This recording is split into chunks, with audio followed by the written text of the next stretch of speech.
Antoine Roussel qui s'installe maintenant. Comment ça va, Antoine? Écoute, ça va extrêmement bien. Puis c'était tellement beau, ton petit chant.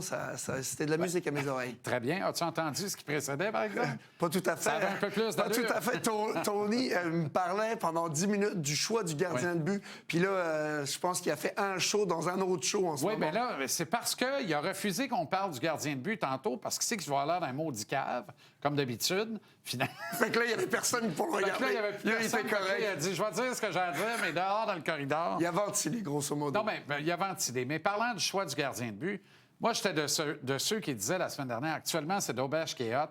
Il gagne le match en Utah. Envoie-le contre Vegas, parce que le dos à dos, là, le match le plus prenable, c'est Vegas. Mais finalement, c'est Martin qui avait raison.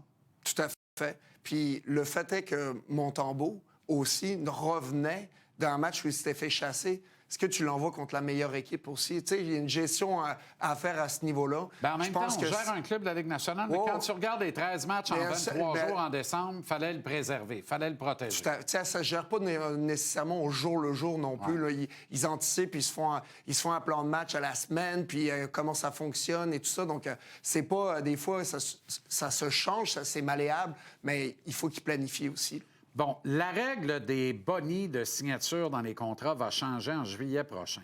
Vraisemblablement, ça influe beaucoup les négociations contractuelles actuellement parce qu'on voit beaucoup d'ententes longue durée avec une répartition, une distribution de l'argent sur la base de la réglementation actuelle.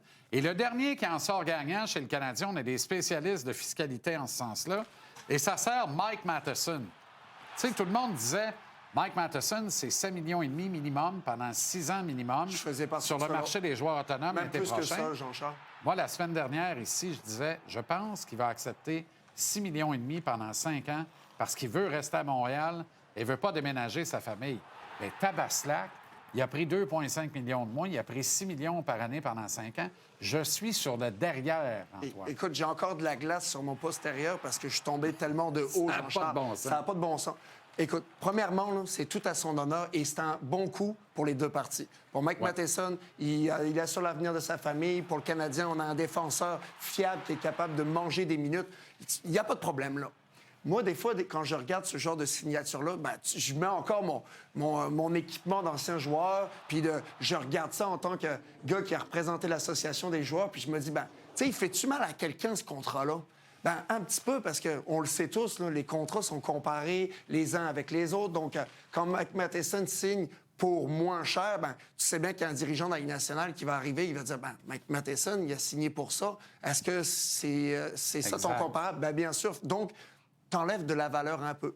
Donc, c'est un peu la même chose avec McDavid quand il accepte moins. Mais donc, tout ça, il faut que tu mettes de l'eau dans ton vin. Moi, ce qui m'a dérangé un petit peu, c'est que si tu signes moins, donne-y plus de termes, donne-y plus donne-y plus d'années au même salaire. On l'a vu avec Christopher Le Temps, on l'a vu avec Marchand. C'est ce genre de procédé-là. Il pourrait même signer un autre contrat après celui-là. Là. Ça pas nécessairement rendu à la retraite. Là. C'est pas nécessaire. Il sera bien avancé. Reste que c'est quand même prendre du risque inutile. Si t'es capable pour une équipe, si t'es pas obligé de le faire, fais-les pas. Exact. Mais il reste que... Imagine-toi si Mike Matheson, il est pas pressé, là. Il dit non, regarde, moi, je veux finir mon année. On va voir. Tu sais, le Canadien, il est un peu menotté, là. Mais le Canadien savait qu'il était pressé. Le Canadien savait qu'il voulait rester ici. Et tu vois, c'est pour ça que les discussions avec des journalistes, c'est important. Parce que là, non, mais c'est là que tu peux comprendre puis véhiculer des messages. Puis, je pense, la semaine d'avant, se faisait poser la question, puis il a coupé court. Ah non, parlez-moi pas de ça, je veux pas en parler, puis ci, puis ça. Puis... Non, mais ça faisait 3 mois et demi que ça jasait. Exact. Mais il voulait pas que ça prenne de l'ampleur dans le vestiaire. Donc, la pression, c'est lui qui l'a absorbé, pas nécessairement l'équipe. Mais si tu transposes ça, puis tu regardes ce qui aurait pu arriver s'il avait quitté, le Canadien n'était pas... il ne devait pas être cow-boy non plus dans cette situation-là. Bon, il y a 2 semaines, puis encore il y a une semaine, passait pour un fou en disant Matheson, 6,5 millions par année, 5 ans. On va passer encore pour un fou ce soir, puis vous me direz la suite. Là, t'as mal aux fesses, là, fais attention. Ouais. Kaden Goulet, c'est un top 4 Ligue nationale. David Reinbacher, on le voit top 4 dans la Ligue nationale, j'espère. 5e choix total de Nancan en 2023. Premier choix de l'organisation. Il n'y a pas de place pour les deux dans un top 4 parce que c'est 2 gars qui viennent avec trop de points d'interrogation quand à leur capacité d'être en santé pendant 82 matchs. Si le Canadien veut construire un club ambitieux, éventuellement champion, il faut mesurer le risque. Quand on mesure le risque, considérant qu'on vient de régler Matheson pour 50 plus, moi, je te dis que Kaiden Guhle est peut-être dans une fenêtre de sortie. Pas là, mais soyez pas surpris l'été prochain qu'on transite vers ça. À court terme, c'est Albert Xhekaj qui est vraiment dans le trouble. Je pense qu'Adam Ekstrom démontre qu'on veut de la fiabilité, de la stabilité, un gars qui est capable de jouer à gauche comme à droite et qui peut faire 10-15 matchs dans le top 4 puis retourner sagement sur une troisième paire. Il y a tellement d'outils dans son coffre que lui, il ne bougera pas. Puis il ne gagnera jamais 4 millions, 4 millions et demi. Ça prend de la profondeur, Jean-Charles. Exact. La profondeur, c'est... Il ne gagne pas trop cher. Pour les équipes qui vont loin en série. Puis là, on le regarde. Regarde tout simplement autour de la Ligue nationale, le nombre d'équipes qui ont des joueurs importants blessés. C'est ta profondeur qui te permet de rester en vie. Si tu n'en as pas, ça te prend 8 défenseurs, probablement, de calibre Ligue nationale, pas de calibre Ligue américaine. Ça te prend des joueurs qui restent en santé. Tu sais, tu parles de Kaiden Guhle. J'abonde dans ton point un petit peu. Parce que quand je regarde autour de la Ligue nationale, puis je vois des anciens coéquipiers, on va prendre par exemple Thatcher Demko, souvent blessé. Exact. Est-ce que quand il était en santé, puis ça allait bien l'année passée, penses-tu que ça leur aurait passé par la tête aux Canucks de l'échanger? Je pense que ça aurait dû être une priorité. Comment on en vient à échanger Jacob Markstrom? Exactement. Et la situation de Frédéric Anderson. Une autre. Tu veux-tu construire sur un gars qui est en papier mâché? Ben non. Pose la question, c'est y répondre. Tout à fait. Alors, tu peux prendre un risque avec un des deux dans une brigade défensive, mais les deux dans ton top 4, si les deux se blessent, t'as l'air de quoi? Mais t'es-tu obligé de les avoir les deux dans ton top 4? Ben non, voilà. Tu peux en garder un cinquième. Oui, mais à ce compte-là, sers-toi de Guhle comme levier.